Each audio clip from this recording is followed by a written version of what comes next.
ജുഡീഷ്യറിക്ക് communist വിരുദ്ധ മനോഭാവമെന്ന് EP. Jayarajan. Kannur പാനൂരിൽ Kunhanandan അനുസ്മരണ പരിപാടിയിൽ സംസാരിക്കുകയായിരുന്നു അദ്ദേഹം. ടി.പി. വധക്കേസ് പ്രതി കുഞ്ഞനന്ദനെ ഇല്ലാതാക്കിയത് ഭരണകൂട താൽപര്യവും ജുഡീഷ്യറിയുടെ ഇടതുപക്ഷ വിരുദ്ധ മനോഭാവവുമാണെന്ന് ഇ.പി. ജയരാജൻ ആരോപിച്ചു. ഇന്ത്യൻ പൗരന് ലഭിക്കേണ്ട നീതി തടവറയ്ക്കുള്ളിൽ കുഞ്ഞനന്ദന് ലഭിച്ചില്ലെന്നും കുഞ്ഞനന്ദൻ നാടിനുവേണ്ടി പ്രവർത്തിച്ച കമ്മ്യൂണിസ്റ്റ് പോരാളിയാണെന്നും ഇ.പി. ജയരാജൻ പറഞ്ഞു. അദ്ദേഹം നീണ്ടകാലം ജയിൽവാസം അനുഭവിച്ചു. നീതിപീഠത്തിന്റെ മുമ്പിലെല്ലാം സത്യം വെളിപ്പെടുത്താനുള്ള നല്ല ശ്രമങ്ങളുണ്ടായി. പക്ഷേ ശക്തമായ ഭരണകൂടത്തിന്റെ താല്പര്യങ്ങളും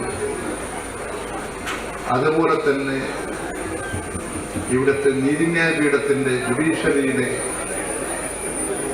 ഇടതുപക്ഷ വിരുദ്ധ മനോഭാവം